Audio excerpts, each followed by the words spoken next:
جو ہے وہ خرچ کیے گئے ماضی میں، لیکن اب کسی کو کچھ نہیں پتا چونکہ 20 سال پرانی بات ہے، تو اب جو ہے وہ ظاہری سی بات ہے سب لوگ اس سے انکاری ہیں اور کہتے ہیں کہ جی ہمارے پاس کوئی ڈیٹا جو ہے وہ نہیں ہے۔ کابل میں نیسپا کے قیام پر 1,14,00,000 روپے خرچ کیے گئے اور اس کا بھی ہمارے پاس کوئی ڈیٹا نہیں ہے۔ افغان طلبہ کے لیے 1,10,00,00,000 کا اسکالرشپ ریکارڈ سے غائب ہے،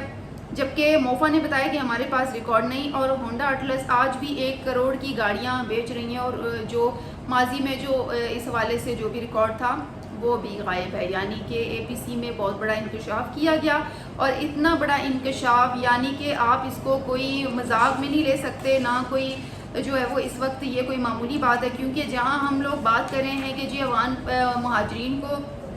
جلد از جلد جو ہے وہ نکالا جائے، تو وہیں پر اب ہم دیکھ رہے ہیں کہ اربوں روپے کے جو اکاؤنٹس ہیں وہ منظر عام سے غائب ہو گئے ہیں۔ اب اس کی جو بھرپائی ہے وہ کون کرے گا؟ اگر اس میں دیگر جو انکشافات ہیں وہ بات کریں تو کمیٹی کے دوران جعلی ویزوں کا بھی انکشاف ہوا۔ یہ وہ جعلی ویزے ہیں کہ جو افغانستان میں جو لوگ ولنگ تھے پاکستان آنے پر، تو ان کو جعلی ویزوں کے اجراء کے لیے وہ 3-3 لاکھ پے کر رہے تھے، اور جن کو بہت زیادہ ایمرجنسی تھی کہ جی ہم نے پاکستان ہر صورت جانا ہے، تو وہ 9-9 10-10 لاکھ روپے بھی دے رہے تھے کہ جی انہیں کسی طرح پاکستان کا ویزا مل جائے۔ پھر جب انہیں ویزا ملا تو وہ پاکستان غیر قانونی طور پر آئے، اور پھر پاکستان میں آ کے شناختی کارڈ بنوائے، پھر اس شناختی کارڈ پھر پاکستان کے جو جعلی پاسپورٹ تھے اس کے اوپر وہ پھر بیرون ملک گئے، اور خاص طور پر اس میں سعودی عرب سر فہرست ہے، جہاں پر ایسے افغانیوں کی بڑی تعداد وہاں گئی اور انہوں نے وہاں پاسپورٹ جا کر ڈمپ کر دیے، اور پھر کیا ہوا کہ جی پاکستان کا نام بدنام ہوا۔ اور اس وقت اگر دیکھیں تو یہ بات اے پی سی میں زیر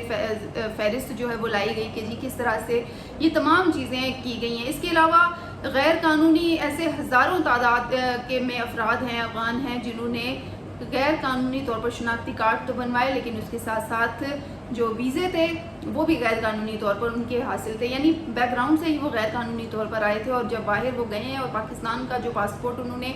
کسی طرح حاصل کیا، پھر اس پر پاکستان کے نام کو بدنام کر کے انہوں نے مختلف ممالک کا، جن میں سعودی عرب سر فہرست تھا، اور ریسنٹلی ایک کیس بھی آیا جس میں سعودی عرب میں ایک جو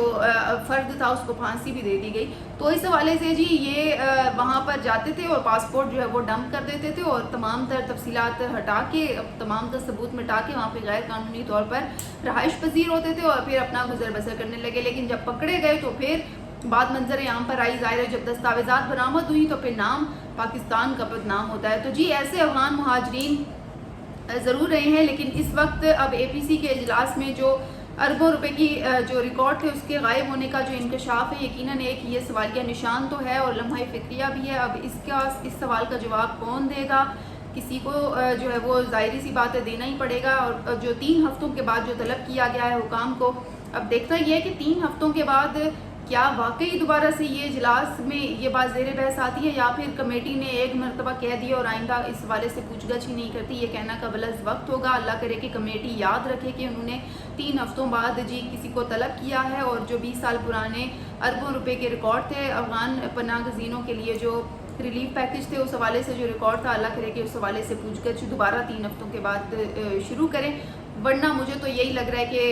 اے پی سی بھی یہ چیز بھول جائے گی اور حکام بھی بھول جائیں گے، اور اس طرح سے معاملہ گول ہو جائے گا۔ لیکن ضروری یہ ہے، بہتر یہ ہے، وقت کی ضرورت ہے کہ دوبارہ اس 3 ہفتوں کے بعد اس معاملے کو اوپن کر کے تمام تر تفصیلات جو ہے وہ پوچھی جائیں، کیونکہ یہ کوئی چھوٹا معاملہ نہیں ہے، یہ بہت بڑا معاملہ ہے، اور ہمیں فیوچر میں جو وہ ضرورت پڑ سکتی ہے اس ڈیٹا کو بتانے میں بھی اور اس کو ظاہر کرنے میں بھی۔ تو دوستو آپ کو ویڈیو کیسا لگا ضرور کامنٹ کیجیے گا، آپ اس حوالے سے کیا رائے دیتے ہیں، کون ذمہ دار ہے اس ڈیٹا کو غائب کرنے میں؟ اور ظاہری سی بات ہے کہ نیٹ ورک ہوگا 20 سال پرانا، وہ بھی اربوں روپے کا، اگر ریلیف پیکج ہے وہ ایسے ہوا میں تو نہیں اناؤنس ہوگا، ظاہر ہے دستاویزات ہوں گی، دستخط ہوئے ہوں گے باقاعدہ ایک تیاری کے ساتھ، یہ ریکارڈ جو ہے وہ کیونکہ امپورٹنٹ ریکارڈ تھا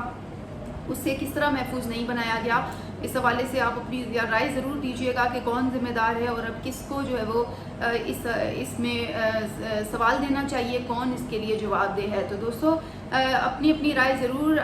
دیجیے گا، اور جن لوگوں نے ابھی تک چینل سبسکرائب نہیں کیا اس لازمی میرا چینل سبسکرائب کریں۔ کوئی سجیشن، کوئی بات آپ کے ذہن میں ہو اسے شیئر کرنا مت بھولیں، کیونکہ جس طرح سے میں اپنی رائے دے رہی ہوتی ہوں اسی طرح آپ لوگوں کا بھی پورا رائٹ ہے کہ آپ لوگ کامنٹ میں اپنی اپنی رائے بھی ضرور دیں، اور میں کوشش کروں گی کہ جتنے لوگ رائے دیتے ہیں میں اپنے ویڈیو میں ان کا ذکر نہ صرف کروں بلکہ ان کی رائے کو سراہوں بھی اور اس حوالے سے آپ سے بات چیت بھی کروں۔ تو دوستو اسی کے ساتھ ہی مجھے دیجیے اجازت، اپنا رکھیے بہت سارا خیال، اور اس کے ساتھ ہی کل پھر ملاقات ہوگی، تب تک کے لیے اللہ حافظ۔